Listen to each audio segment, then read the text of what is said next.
This February has quite a few number of games coming out that look amazing. And as someone who loves a variety of genres, it's really hard to choose what I'm going to play, but somehow I narrowed it down a little bit. So we're going to dive into the top 4 games from this February that I'm most excited about. Additionally, while this list is in release order, the list is just of games that look really interesting to me. And I have avoided spoilers for folks who don't want to have stories spoiled for them. So let's get to the list.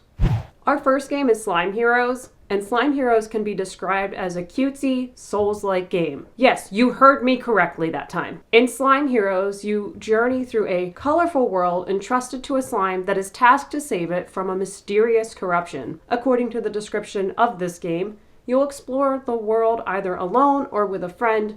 You'll encounter ferocious enemies, challenging but approachable puzzles, and uncover forgotten treasures. You acquire magical gems around the world and combine them to create unique and powerful magic skills to take down the corrupted minions and bosses. This game really does look adorable, especially our cute little blue slime main character. Additionally, seeing this game has been published by Whitethorn Games, I know there is going to be a lot of care when it comes to accessibility features in this game.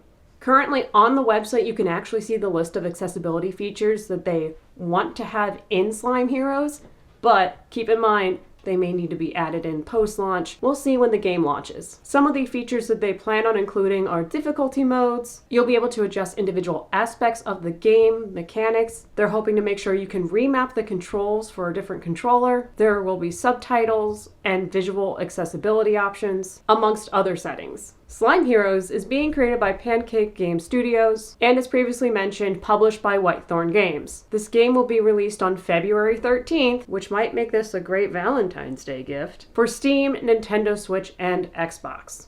Our next game has us traveling to the Living Lands, a mysterious island in the backdrop to the game Avowed. Set in the fictional world of Yora, this game will be familiar to folks who have played Pillars of Eternity franchise. Avowed is a first-person fantasy RPG from the folks over at Obsidian Entertainment. And if they sound familiar to you, it might be because you've played Fallout New Vegas, Grounded, Neverwinter Nights 2, or maybe even The Outer Worlds. Did I mention that they're award-winning?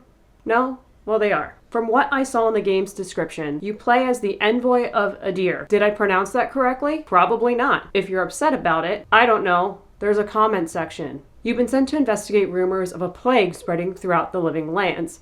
As you explore the island, you find it full of mysteries, secrets, danger, and, of course, adventure. As with many RPGs, there is a sense of FAFO, or rather, your actions have consequences. During your adventures, you discover a connection to the Living Land as an ancient secret that threatens to destroy everything.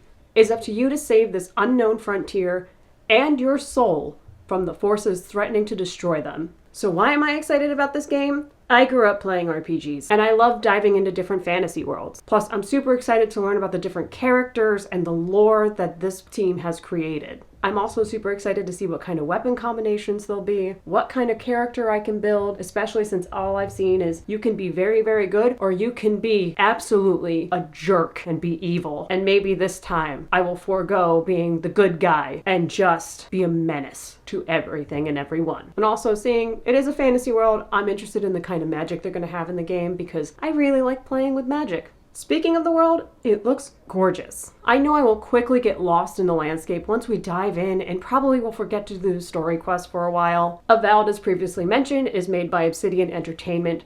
This game is releasing with an adults-only rating. And the base price for this game will be $69.99. Nice. This game comes out on February 18th and will be available for PC and Xbox. Also, you can play 5 days early if you get the premium edition and you pre-order it. It's an additional $20.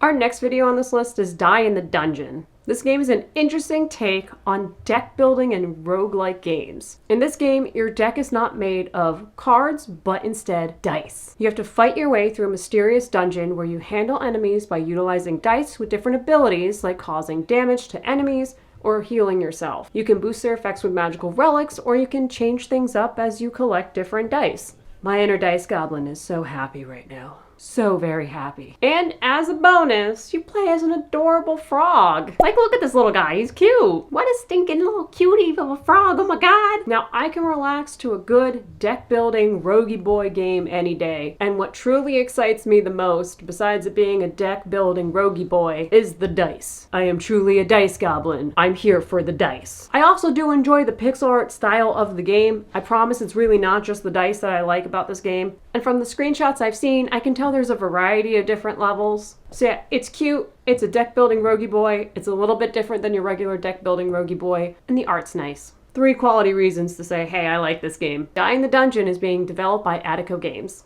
And this is their first game, excluding the prequel that you can find on Steam. Speaking of Steam, you can only find this game on Steam. And this game will launch on February 21st. Our last game on this list is a game that many people love and is one many are looking forward to. While I personally haven't played a Monster Hunter game, it does look really good. In this action-adventure game, you are a hunter that tracks and defeats powerful monsters. You forge stronger weapons and armor from the materials you harvest from your hunts as you explore the Forbidden Lands and uncover the connection between the people and the lands.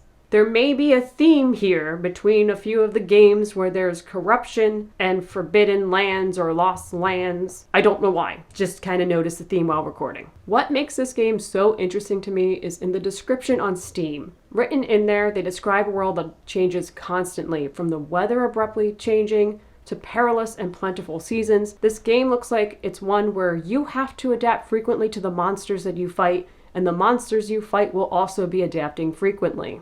Now, I have at least seen a few Monster Hunter streams before, so I do have a little bit of an expectation of what's going to happen when I start playing it. I am hopeful that this is one that you can just dive right in as someone who hasn't actually played any of the games and I've only seen little bits and pieces. But I hope it still provides what fans adore and are looking for in the story, and to keep things rolling in their universe that they love so much. Additionally, and probably to no one's surprise, I really like the cat friends that you make. I'm hoping there's more on-screen time for these cute little cat friends, because they are truly friend-shaped friends. And additionally, I would like to classify Monster Hunter games, because of the cat friend-shaped friends, as cat games. I don't think I'm wrong here. I think I'm correct. It's a cat game series. Monster Hunter Wilds is brought to you by the team over at Capcom. This game is rated teen for teen, will be priced at about $69.99. Nice. And this game comes out for every console on February 28th. Now, there have been betas you can partake in, so you can play the game a little bit early. I haven't done that. However, I know a lot of folks have and have really been enjoying the gameplay. That is my list of the top games I'm looking forward to in the month of February. Do you think I missed some? Do you think there's some that should be on this list that you think I would really like? You can comment them below and maybe I'll check them out. I'm excited to hear what you have to say. Come on back, we'll have more videos weekly. Thank you all for hanging out. Tell me if you do play these games, if you like them, what you're most looking forward to for them, and again, give me some more suggestions. Until next time, okay, thanks, bye-bye!